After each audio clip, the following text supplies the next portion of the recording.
Welcome to Westbridge Hills, episode 3, with me, MrSealyp. It's 5:55 in the morning, and a lot has happened since last night. Pay close attention, because there's a lot to get through. I've had a lot of comments and things being left on a couple of my videos now. People asking questions about things that I've done, or asking me to justify what I've done off camera, or when did I do this, when did I do that. Generally speaking, in most of my videos I will either do something on screen.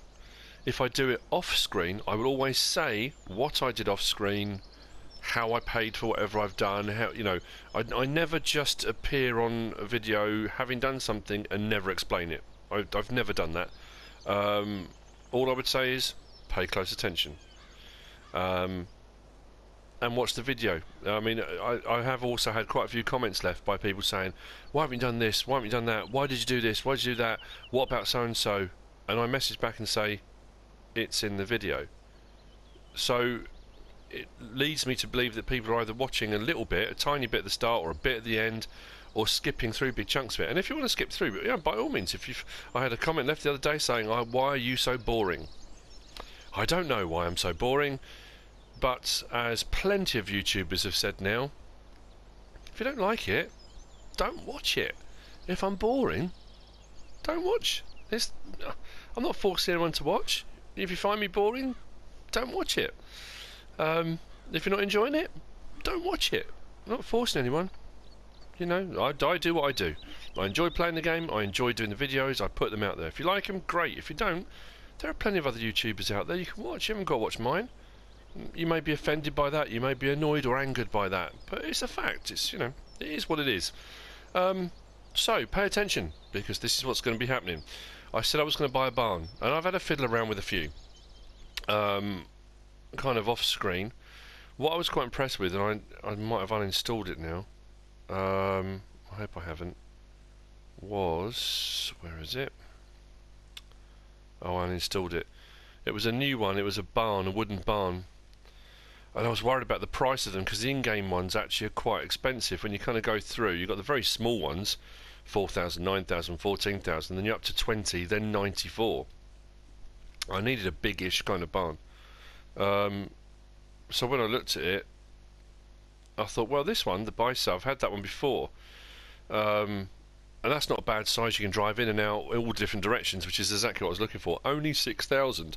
The wooden barn one was only 1,200 to install. It just didn't quite work for what I needed. So what I went with then was the Beiser. I was going to try and put it in here, but then to be able to access it all round, it meant put it in the middle, and it got a bit awkward. So I've stuck it to the side here. Just over the side. It does mean you can drive up one side of it, round the back. You can drive vehicles straight through. These are the ones that are either very, very long, and it's just easier to drive them in than reverse and back. Ones that are multi-part vehicles, which are going to be hinging in the middle and are awkward, or the ones that have the hinged front axle that I just find an utter nightmare to reverse. Having a big shelter that you can drive right the way through just makes life so much easier. Now you can, if you want to, buy multiple ones of these and just line them all up, stick them next to each other, which was an option I did look at. But for the time being, that's what I've done here, so I now have a barn. You notice top right hand corner as well, I'm up to 437,000. The reason for that being that, if I scroll the right way this time, there we go. Go down to the bottom. Missions completed 20. I have been busy.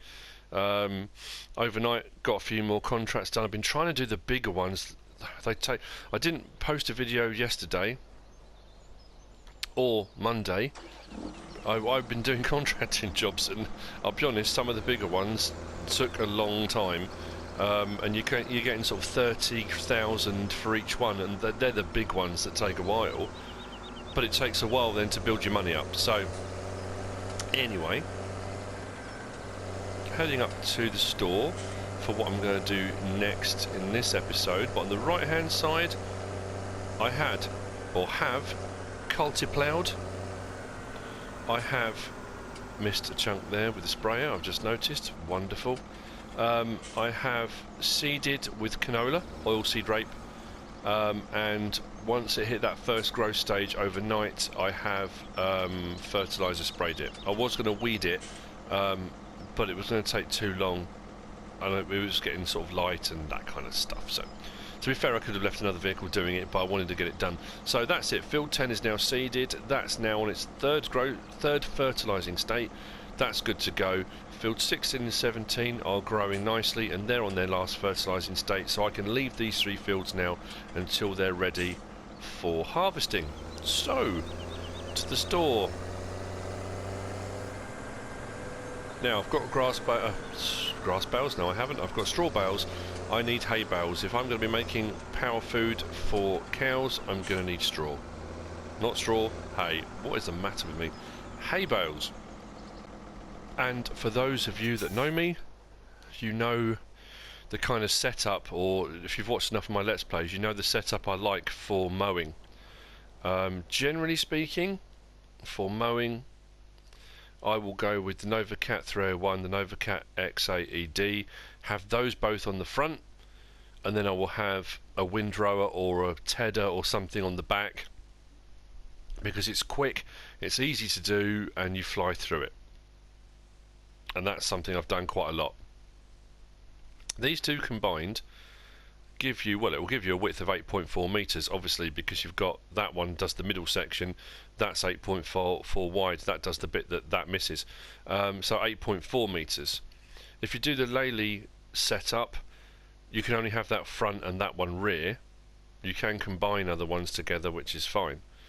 But what I haven't done, I haven't used the disc bind, and I haven't used side mowers. I generally don't use those, so I thought, you know what, to be a little bit different, out of the Kuhn pack, they've got a rear side mower, which is 4.3 meters, and I'm going to go with the Lely Splendimo because the front mower is 3.2.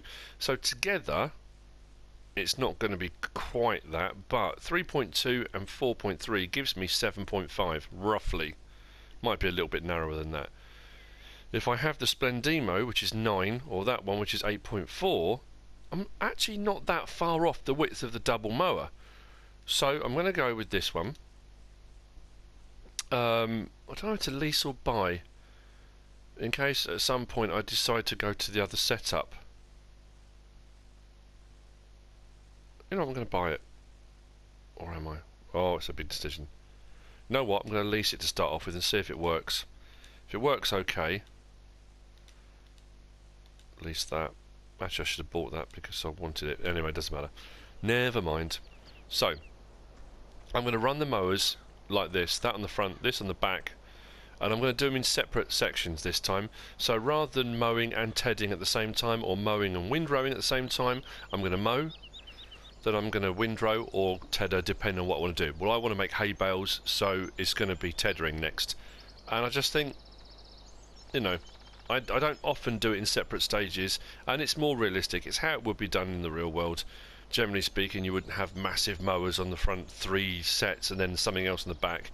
It would put the horsepower and the PTOs under a lot of strain, I would imagine. This is going to look huge on this tractor, I would imagine, anyway, the front mower especially.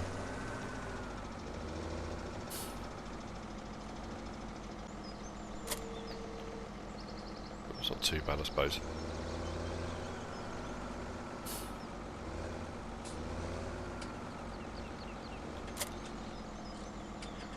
Which kind of balances it out. Okay, so we're going to head to the back of field 13. The whole thing used to be field 13, but now the back section of it is a massive grass area. Now this side mower, I say side mower, it's sticking out the back at the moment, but it will turn to a side mower, is quite long. So like I say, combined, they're not going to be far off what the triple mower setup would have been. The butterfly at the back and the single at the front. So I thought I'd give it a go. Like I say, it's something different. I don't often do it this way. It does mean that I've got to double handle everything, but I need to do mowing, then tethering, then windrowing. But again, it's not, you know, why not? It doesn't hurt to slow down. I think I've picked the wrong turning. Oh no, shouldn't have done. We should be okay.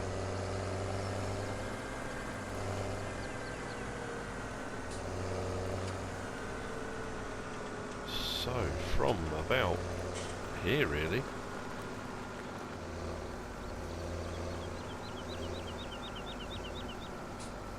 So, rear mower.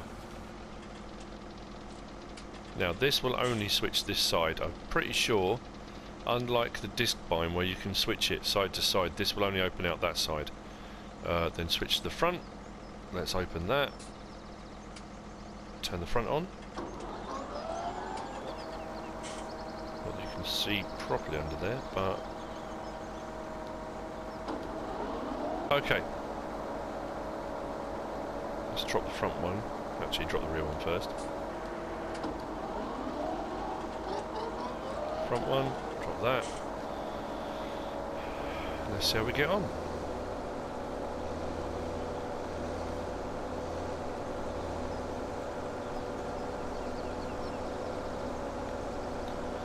So it's no triple mower setup, but it's going to work.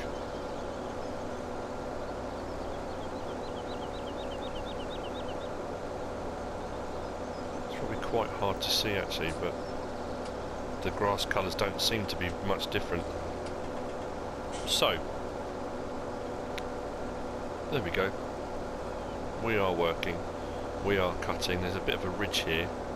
Try to avoid if I can, and I shall continue.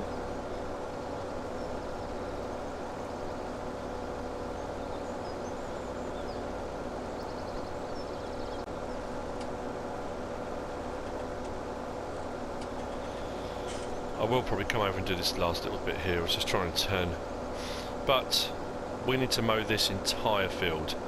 I'm going to mow the lot. Because what I probably will do is some of it I'll tedder and make hay bales, some of it I'll leave and make grass bales, or some of it I may even windrow and do silage bales. So at the end of the day I need the field mowed. It's going to take a while and I am going to do the whole lot.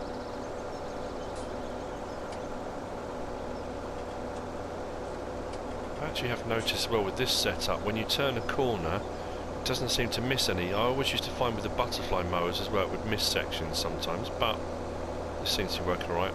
So I'm going to cut the whole lot, everything, and like I say, it's going to take a while.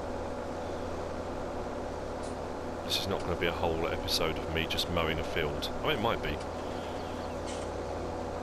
There will be some tethering involved, and I may even get on some windrowing, who knows.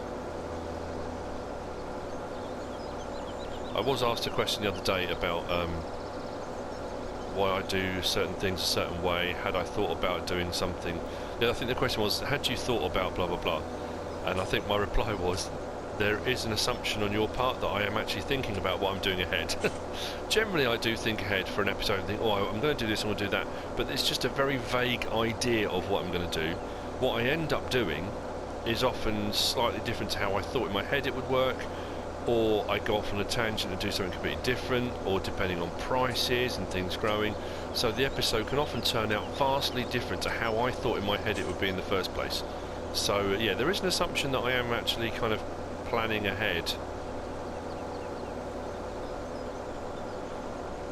But there we go, we're back around on where we were last time. This is actually working out rather well. I haven't done this setup before, and I quite like it. So, mowing with mowers, surprisingly enough. I shall continue and see you a little bit later, hopefully once I'm almost done.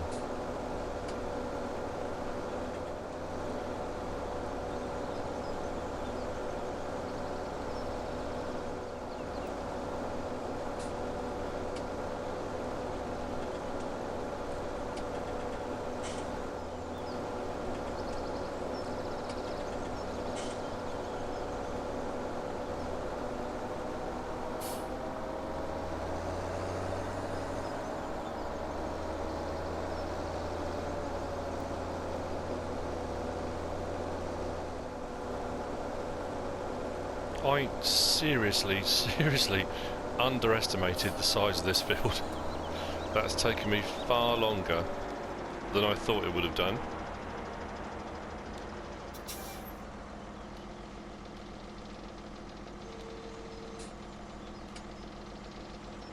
but it is done. That's those turned off and folded away. Now, this does leave me with some interesting choices to make now. This setup I may well buy. The front mower, definitely will be buying the Splendimo. Whether I go with my usual triple mower setup or not, I don't know. Mowing is something I will do more regularly than tethering, because I will always need grass for the sheep and the cows. If I do enough hay bales straight off the bat, I can get enough power food made that I shouldn't need to tether very often. So a tedder I will definitely lease. The rear mower on this, I do like it actually. It was an interesting choice and made things a little bit different. So I may well buy it in the long run. I'm going to put them back for the moment and get a tedder. I'm going to tedder half of that field, but it does mean, because of the size of the field and the fact I'm not going to tedder very often, I think I'm going to lease a bigger tedder than I normally use, so I can get more of it done in one hit. I normally get the smaller tedder because it fits behind the triple mowers nice and neatly. Actually, let's pop these here.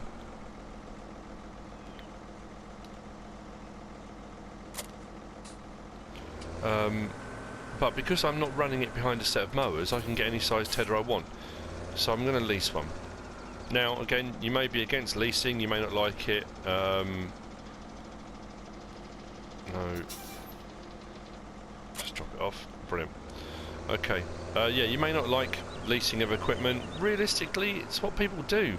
They lease, they borrow from other neighbour farmers. You know, to have millions of pounds worth of farm equipment sitting idle for most of the year is you know, you just wouldn't do it. So tedders, I can go with the 12.5 or a 13 metre. Not a huge difference between the two, 12.5 and 13. I've used the Profi a few times. I'm going to go with the Pottinger. Haven't really used that very often. So lease that. Now obviously leasing becomes a false economy. You're spending money and you don't actually have the equipment. However, the long-term benefit of that is that I will have the feed for the cows, which will then make me money, and I will get the money back in the end. So, you know, at the moment it seems like I'm wasting money. But even worse, if I bought the thing for 26,000, that would take me a lot longer to make that money back than it would as it is. So, we'll get us over to the field. We'll open it up and get it going.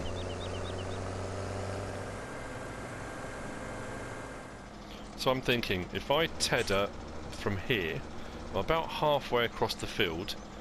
If I'm going to go straight across and then tedder this left hand side, that will all be for hay. The right hand side I will leave as grass, and that can either be for silage bales or grass bales, or just collecting grass in a loading wagon.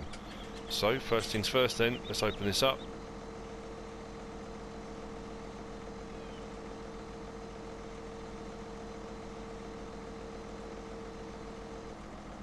Turn it on, drop it down, and we are making hay. So I'll just give myself a bit of a divide. Now I do need a lot of hay bales because of the ratio, the mix I do for power food. I do 2 hay, 1 straw, 1 silage for my power food, so I generally need twice as much hay as I've got straw. Problem is, I did a lot of straw bales. I think I had 60 odd bales, 62 was it? I don't think I'm going to get I'm not going to get 100 and something hay bales, but at least it will get me going on my mix straight away. So it's turning it over, hopefully drying it out in the sun and making hay. Not the straightest of lines you're ever going to see, but never mind.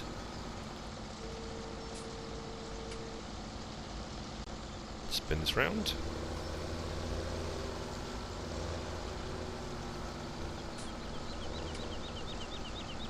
And drop it down again, and away we go. This shouldn't take as long as the mow. Well, I say it shouldn't take as long as the mow. It'll probably take exactly the same amount of time as the mowing.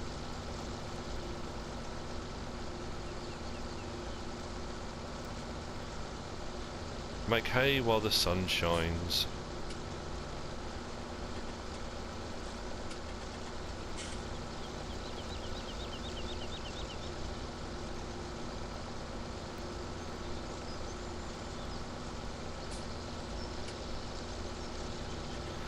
And then we'll have to come in and windrow the lot.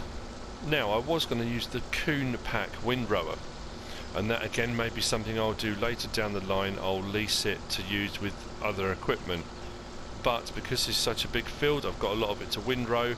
I'm going to windrow using a larger windrower, and I'm going to lease that as well. This isn't the equipment I'm necessarily going to have for my field long term, or my farm long term, sorry. But because it's a big field and I wanted to try some of this stuff out, I just thought, you know what, for the time being, like I said, leasing to false economy, but it works longer term, plus I can just do a contracting job or two and that will pay for any leasing costs, so I'm not too worried about that.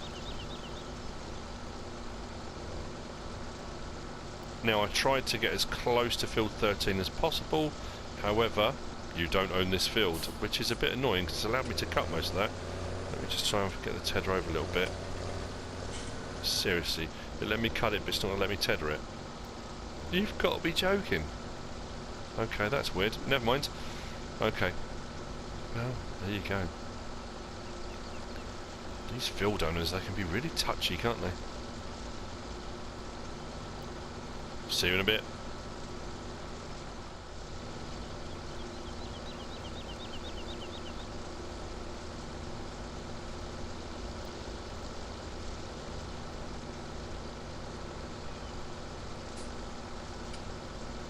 And that is the tethering complete.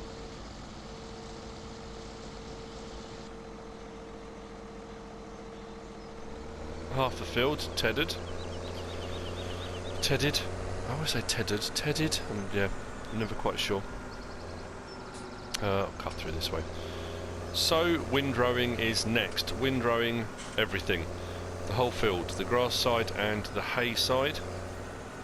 Again, I'm going big windrow just for this particular episode predominantly because I need to get that field done. On 15 there used to be that big crone, was it Swadro, was that it? Huge thing.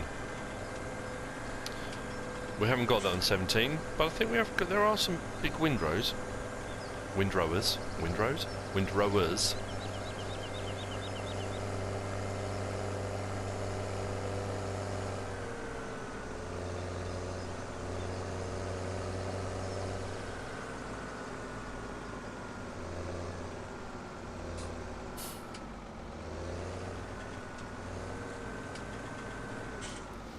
Again, long term, my windrower will be a smaller one to fit with a set of machinery, which I can then use for ticking over on the farm on a more daily basis. This I need big, quick, get it done, get it set up kind of thing. So let's go. Let's online shop this time. Windrowers. So we've got the 4.6, the 9.3 metre, the 14.8 metre, and the Merge Max, the Kuhn pack one, is a 9.1. So the thing I said when this came out, for 28,000 you can get the standard Kuhn one, which is 9.3 metres. For 102,000 you get the Merge Max. Now I get it, that piece of machinery is all singing and all dancing. You can have your windrows going to the left, the middle, the right, and it's an amazing piece of equipment. It's a lot of money. I'm going to go with the Hibiscus, just because I need it big, I need it wide, I need to get it done. I'm going to lease this as well, because this is not going to be the windrower I end up with. I'm going to end up with probably, I might even go with the Merge Max actually longer term, because like I say, that will fit with the setup I want to do on a more regular day-to-day basis, but for the time being this is the one I'm going to use.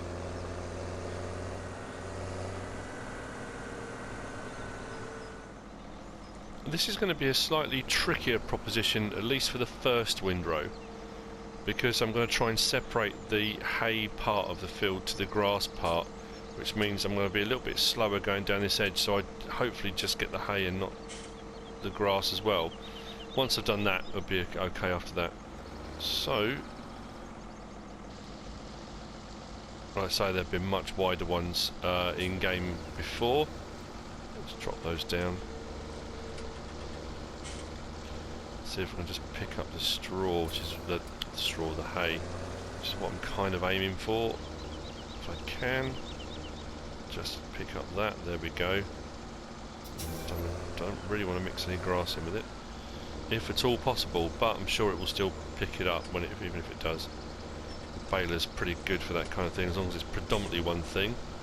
So let's get this windrow sorted first, and that will separate the two fields. Or two parts of the field anyway. It will pick up small amounts, but hopefully not too much.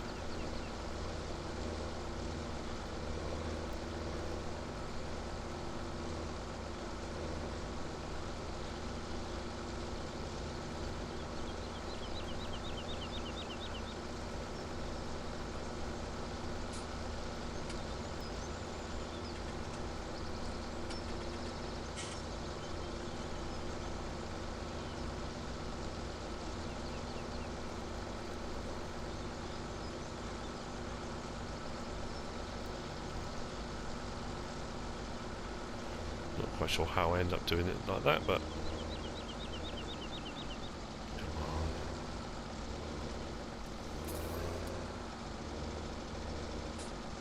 on. A tiny little bit. There we go.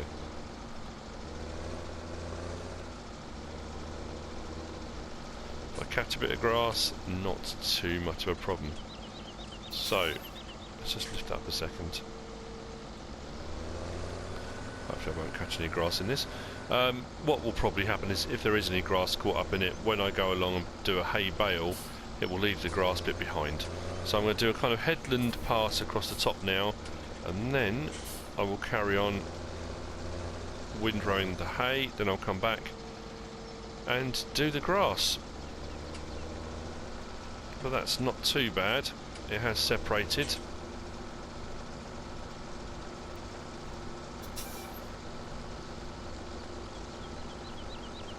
And away we go.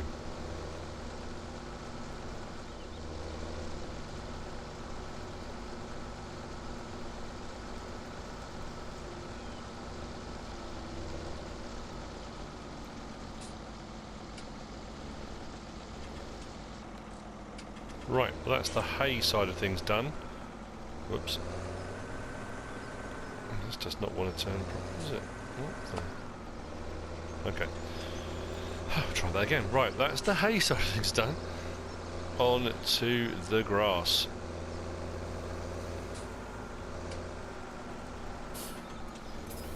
Now, it may well be that I've kind of split this not into thirds really. I did try to go for half, but I think I might have more grass than I've got hay. Then to be fair, that needs to be split between grass and silage, so it doesn't matter if there's a bit more of that. And like I say, this is just to get the ball rolling. I'm probably going to come back and do more grass cutting with smaller equipment. I say smaller equipment, with the triple mowers and with the tedder behind, or triple mowers and windrower behind. You can actually go round a lot of the map along the side of the roads, the side of the fields, cutting grass in strips, and just do a route around the map if you wanted to. You don't have to come to a big field to do it. You can cut grass, tedder it, windrow it in loads of places around the map. This just seems like the more obvious kind of choice to do one lot in one big hit.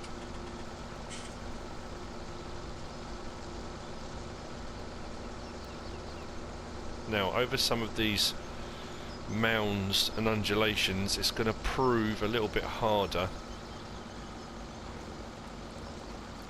Now, rather than just lift it, I am turning off, only because sometimes if you get a mound or something that's sticking up, even with it lifted, it can still catch grass and you end up flicking it all over the place. Not that it's a problem, but it can just mess up the windrows a bit, and I'm hoping this is going to be flexible enough that it can go over a lot of these bumps and still leave the windrow behind. Seems to be.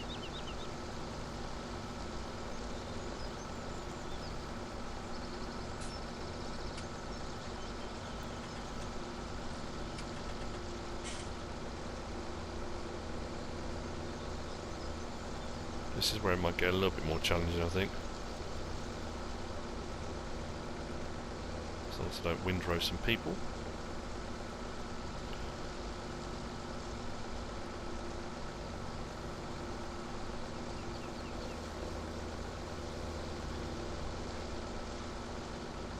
It does seem to be working okay.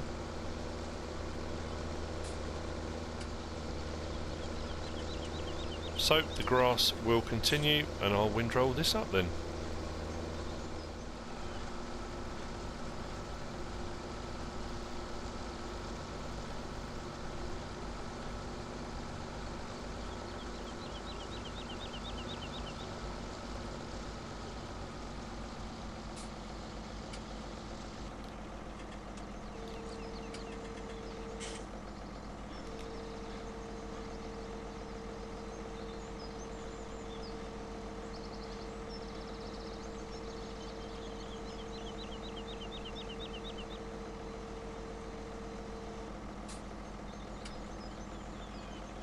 And that's that done.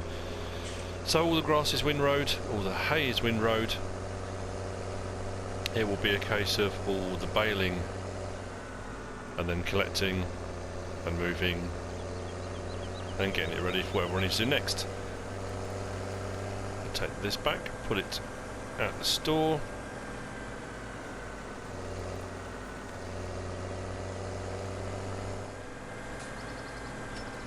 Now the baling this time will be done with just the baler. Any baling on this field now that I'm doing will be just the baler. I won't be using the Quadro Pack 5, Pack V, whatever you want to call it, because I'm probably going to use the auto stacker because there's going to be a lot of bales. Some of it will obviously then be, some may be picked up by a loading wagon, some may be baled and then silage wrapped. So yeah, it will just be baler, not a combination this time.